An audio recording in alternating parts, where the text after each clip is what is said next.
fans of horror. I am Den, and you are watching Den of Horror, where I celebrate horror happily, but honestly. Now today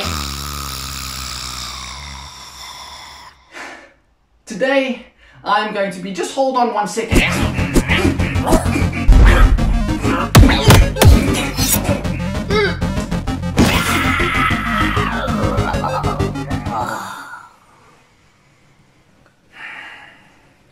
Now today I am going to be taking on not just one,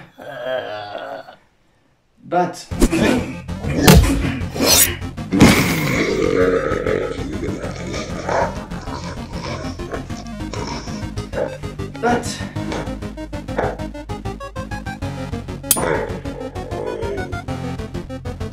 two horror movies.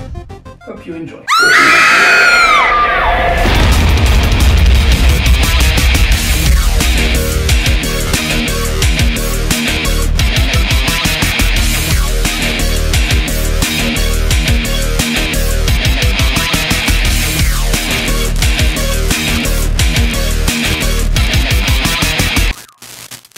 Okay, so today we are taking a look at two horror movies. Now, this is not meant to be As Above, So Below versus The Wretched, okay? These are two very, very different movies, and this is not any kind of a head-to-head comparison. But since I did watch the two movies one after the other, an interesting thing occurred to me.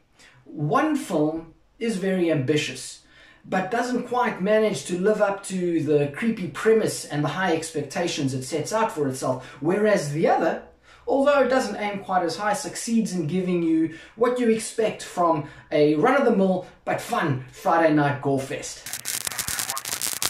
As Above, So Below. This is a shaky found footage horror adventure about an alchemy scholar who sets out to finish her deceased father's work by going in search of the legendary artifact, the Philosopher's Stone. And no, there are no little bespectacled wizards in this particular story. Her search leads her hundreds of feet beneath the streets of Paris into the dark, creepy, and real-life catacombs. The Wretched! Now, The Wretched is an independent supernatural horror movie about a troubled and difficult yet sensitive teenager who goes to live with his dad, but instead of finding the solace and security that he needs, next door he finds an evil hag or witch brewing up all sorts of, you know, contorted body parts and gunk coming out of the mouth and murder and mystery and mischief and all of that sort of thing. Now, both of these films did quite well at the box office. However, they did not receive much love from the critics, which is nothing new. Critics don't tend to give good reviews to horror movies, and I'll be very honest with you, I've got to admit this, I tend to agree in most cases, because if there is one genre that is bogged down by an overwhelming lack of quality, it tends to be, unfortunately, the horror genre. But never fear, this is not the case with these two movies. In fact, I believe, this is my personal opinion, that these two films do have something special to offer in terms of horror entertainment value. As Above, So Below sets itself some pretty high expectations, and if there's one area where I feel the film succeeds and fulfills those expectations, it's in the scary premise at this film's core. Our main character, along with each individual member within the group that she surrounds herself with, each of them have some kind of a tragic incident that occurred in their past, right? And the supernatural force within the catacomb seeks to exploit this. This causes the group to turn on itself. Each individual member suddenly has to deal with a lot of self-doubt and insecurity, as well as suspicion. And for me, as an audience member, this made for quite an unsettling movie watching experience. Now, talking about an experience, a movie watching experience at least, what I feel that this film attempted to do was give us something dark and tangibly scary, therefore the found footage sort of thing. It tried to give us something immersive, like a House of Horrors type of vibe. It's also set and actually shot within the catacombs of Paris. I don't know if any of you guys have been there. If you have, drop me a comment below. I'd love to go. I haven't been there yet, but it is on my bucket list. Now, As Above, So Below also has about 3 or 4 genuine moments of terror. I would have liked a few more, but that's what we got. And I'm going to be talking about one of those moments a little bit later. Now, I spoke about the premise being a big plus point. Another big plus point is something else that the film attempted to do, and that is to give us something more than just a horror story. There are a lot of historical and philosophical and cultural references. For example, the film's plot sort of parallels Dante's Seven Gates of Hell, which I felt was pretty interesting. So with As Above, So Below, what you get is a film with a scary premise, a great setting, as well as the attempt to give you something that you might not get in every other run-of-the-mill horror movie. Now, if you're looking for something creepy but not too scary, fun and familiar, then The Wretched is for you. Although it doesn't aim very high, I feel it certainly delivers the goods if what you're expecting is solid Friday night horror entertainment. I've also got to give a shout out to Zara Mailer, who plays the next door neighbor who suffers a sudden case of witch possession. She does a stellar job with the little bit that the script gives her. Now, I'm not trying to sound patronizing. I fear that I do come across as a little bit patronizing. I'm not trying to be patronizing. I'm not trying to undermine this movie, because I really do think that it elevates itself above what could have been just another random bunch of teenagers caught in a world of supernatural trouble type of film. No, this film is pacey, it is well scripted, it's atmospheric, and I think it's going to go down really well with a big bowl of salty popcorn.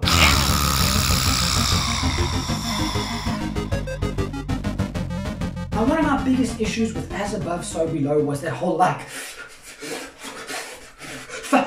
found footage thing going on. Now, I'm going to admit to you straight off the bat that I'm not a fan of that whole genre or style, or whatever it is that you want to call it. If I know that a movie is going to be shot in that style, I'm usually, even before having seen the movie, I'm usually quite reluctant and turned off by the whole thing in the first place. But let me also say this to you. One of my favorite horror movies, in fact, one of my favorite movies of all time, is The Blair Witch Project, which is like the godfather of the found footage genre. The thing is that it's become kind of gimmicky, and it never feels, more importantly, it never feels like it's necessary to the story. Now, with As Above, So Below, I kind of get why they went with that whole style. I mean, you got a group of youngsters going into the catacombs. Hey, we could really immerse the audience with the whole found footage style. But ironically, I feel that in this movie, the story would have been better told shot conventionally. The first thing is, too shaky, too chaotic, kind of always running, and every step is sort of shaky. You know, I kind of felt like I was in a car with very bad suspension on a bumpy road the whole time, you know.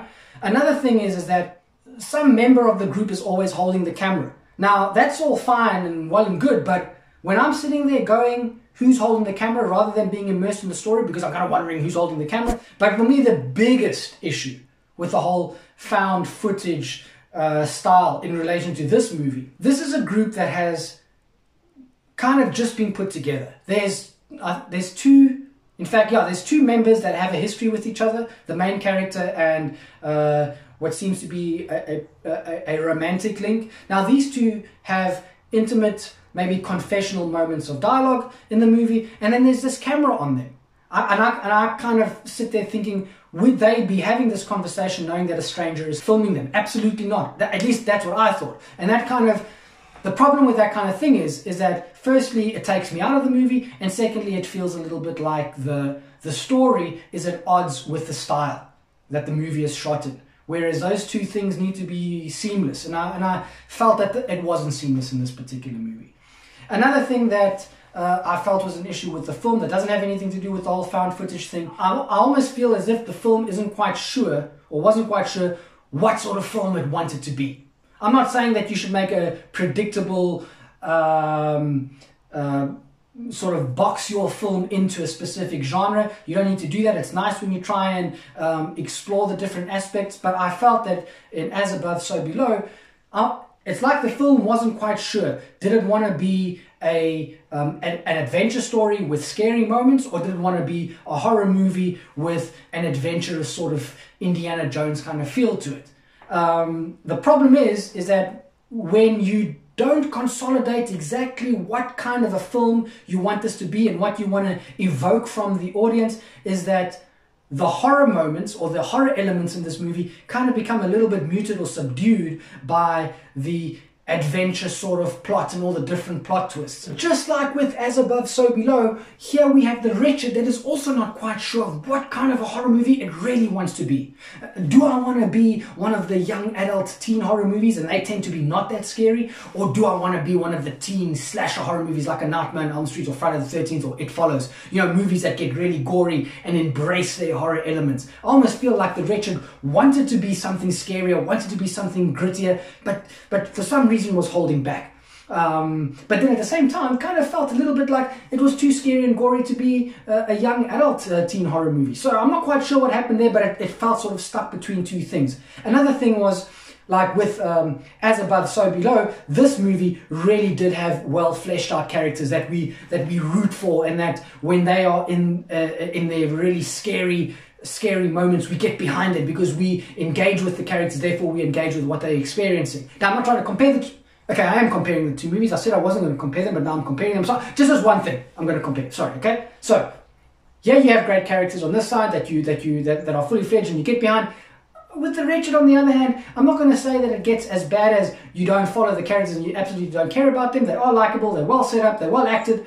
But the problem is that the script creates characters that are at times a little bit too derivative. It's like we've seen these kinds of teenagers in these kinds of horror movies before, and therefore they don't quite rise into something that we truly get behind and therefore truly immerse with when they are experiencing the terrible things that they're experiencing. Now, the visual effects, this was an independent movie, therefore, or at least I think it didn't have a very big budget, but it does really well visual effects wise. The visual effects are quite well, and I also felt that they approached less is more was a good call in this movie. But the design of the witch itself for me felt kind of odd. Now, I don't know if that's because, you know, I have a certain image of what a witch looks like in my mind, and this movie went out to do something different and original, and if they did, great.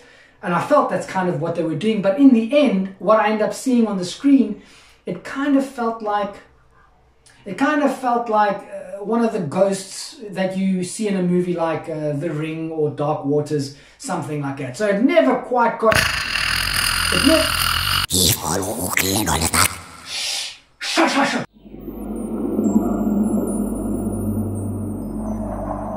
Now, every horror movie worth its salt simply has to have at least one moment of awesome horrorness. With As Above, So Below, we get 4 or 5 really good moments, but there is one scene in particular that really sent shivers down my spine. Our group is making its way through the dark tunnels of the catacombs, all very scary stuff, until suddenly they find a piano. The piano that one of the characters actually recognizes as being the one from his childhood. Only that can't be. I mean, what the heck would a piano from my childhood be doing right here in the catacombs? He opens it up and he kind of tries all the different keys, bling, bling, bling, bling, bling, bling, bling, bling, bling, bling, finds that one faulty key that he remembers was faulty with the piano that he had when he was a child. Very scary scene.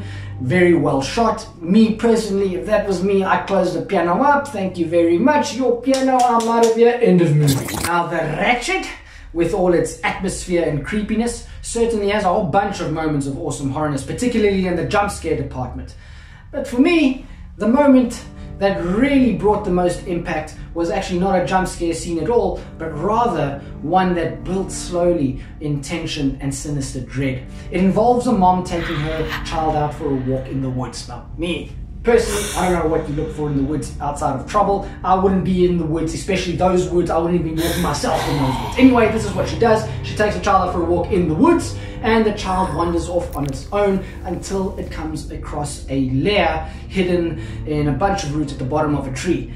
All fine, all good, no problems, right up until the lair, or at least something inside of it, starts beckoning this child in this really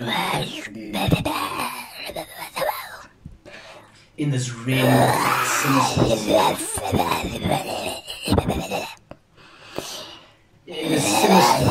voice.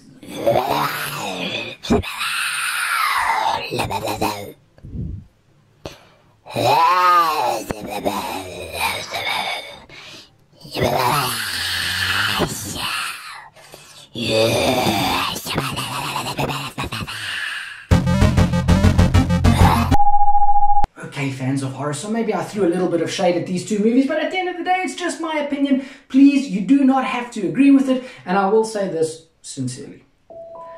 As Above, So Below, and The Wretched are both fun movies, legitimately fun movies. As long as you don't go in there expecting some kind of real horror movie terror or major scares, I think that you're going to be well served in the entertainment department. Both of these films tackle familiar ground, but try to do it in a way that is fresh and original. The scripts are pretty good, the performances are all good in both of these films, so I think that they're good value for money, and I think that you'll enjoy them as much as I did.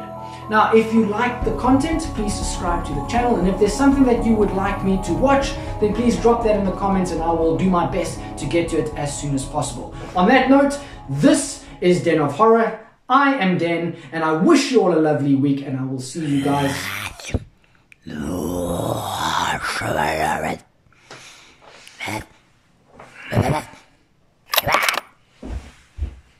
I'll see you guys next time.